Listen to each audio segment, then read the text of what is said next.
প্রিয় নবী সাল্লাল্লাহু আলাইহি সাল্লামের পরিবারের অধিকাংশ সদস্য অর্থাৎ তার স্ত্রী, কন্যা ও অন্য আত্মীয়স্বজন থেকে শুরু করে হাজার হাজার সাহাবীর কবর রয়েছে জান্নাতুল বাকিতে। এই কবরস্থানটির অবস্থান মসজিদে নববীর পূর্ব দিকে।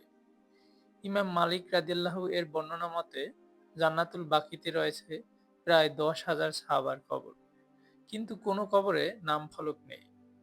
জান্নাতুল বাকিতে রয়েছে নবী কন্যা হযরত ফাতেমা রাদিয়াল্লাহু, হযরত রুকাইয়া রাদিয়াল্লাহু, নবীর চাচা হযরত আব্বাস রাদিয়াল্লাহু, নবী দৌহিত্র হযরত হাসান রাদিয়াল্লাহু, হযরত উসমান ইবনে মাযুন রাদিয়াল্লাহু, নবীর দুধমা হযরত হালিমা সাদিয়া রাদিয়াল্লাহু, উম্মুল মুমিনিন হযরত আয়েশা রাদিয়াল্লাহু, ইসলামের তৃতীয় খলিফা হযরত ওসমান রাদিয়াল্লাহু, চতুর্থ খলিফা হযরত আলী রাদিয়াল্লাহু, সাহাবী হযরত আব্দুর রহমান ইবনে আউফ রাদিয়াল্লাহু, হযরত সাদ ইবনে আবি ওয়াক্কাস রাদিয়াল্লাহু, হযরত আব্দুল্লাহ ইবনে মাসউদ রাদিয়াল্লাহু প্রমুখ এর কবর। জান্নাতুল বাকিতে প্রবেশ মুখে আলাদা করে ঘেরাও করে রাখা রয়েছে দুটি কবর। এই দুটি কবরের একটি হযরত ফাতেমা রাদিয়াল্লাহু এবং অপরটি হযরত আয়েশা রাদিয়াল্লাহু। কবরস্থানের শেষ দিকে রয়েছে ইসলামের তৃতীয় খলিফা হযরত উসমান রাদিয়াল্লাহু এর কবর। হুজুরে পাক মদিনায় থাকা অবস্থায় তার দুধ ভাই হযরত উসমান ইবনে মাযুন রাদিয়াল্লাহু এর মৃত্যু হলে সাহাবায়ে কেরাম জিজ্ঞেস করেছিলেন তাকে কোথায় দাফন করা হবে।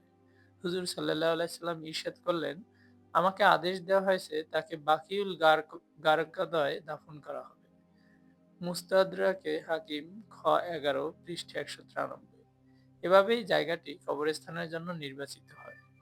সেখানে সর্বপ্রথম হুজুর সাল্লাল্লাহু আলাইহি সাল্লামের দুধ ভাই হযরত উসমান ইবনে মাযুন রাদিয়াল্লাহুকে দাফন করা হয়। তারপর কবরস্থানের পরিধি ৩ দিকে বাড়তে থাকে। বর্তমানে বিশাল জায়গা জুড়ে বিস্তৃত জান্নাতুল বাকি। হযরত রাসূলুল্লাহ সাল্লাল্লাহু আলাইহি সাল্লাম প্রায়ই শেষ রাতে জান্নাতুল বাকিতে যেতেন এবং দোয়া করতেন। দোয়ায় নবী করিম সাল্লাল্লাহু আলাইহি সাল্লাম কবরবাসীর জন্য ক্ষমা প্রার্থনা করতেন।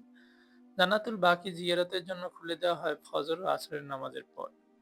ওই সময় পুরুষরা জিয়ারতের জন্য ভেতরে যেতে পারে। ইসলামী শরীয়তে নারীদের জন্য কবর জিয়ারত করা বৈধ নয়। জানা গেছে মসজিদে নববী ও জান্নাতুল বাকির মাঝখানে হারতুদ দাগওয়াত নামে একটি পাড়া ছিল। সেখানে মসজিদে নববীর খাদেমরা পরিবার নিয়ে বসবাস করতেন। ১৪০৫ হিজরিতে মসজিদে নববী সংস্কারের সময় এই পাড়া অন্য জায়গায় স্থানান্তর করা হয়। এখন জায়গাটি মসজিদে নববীর বারান্দা হিসেবে ব্যবহার করা হচ্ছে। এরপর রয়েছে আবুজার নামে একটি সড়ক। সড়ক পেরিয়ে জান্নাতুল বাকির কবরস্থান। চতুর্দিকে আছে ১৭২৪ মিটার দীর্ঘ উঁচু দেওয়াল। পশ্চিম দিকে আছে একটি বড় গেট। কবরস্থানে যাওয়ার জন্য প্রশস্ত সিঁড়ি।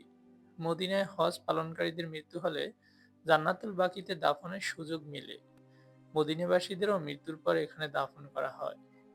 জান্নাতুল বাকির এক পাশে মরদেহ গোসল করানো এবং কাফন পরানোর ব্যবস্থা রয়েছে।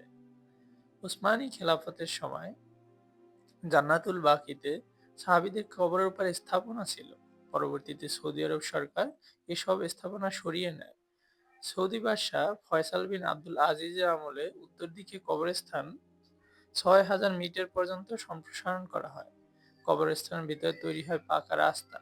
এরপর বাদশাহ ফাহাদের আমলে আশপাশের পাড়া, বাজার ও সড়ক জান্নাতুল বাকির অন্তর্ভুক্ত করে সংস্কার করা হয়। ঘটনাটি কেমন লাগলো কমেন্ট বক্সে জানাবেন। ভিডিওটি ভালো লাগলে শেয়ার করে দিন।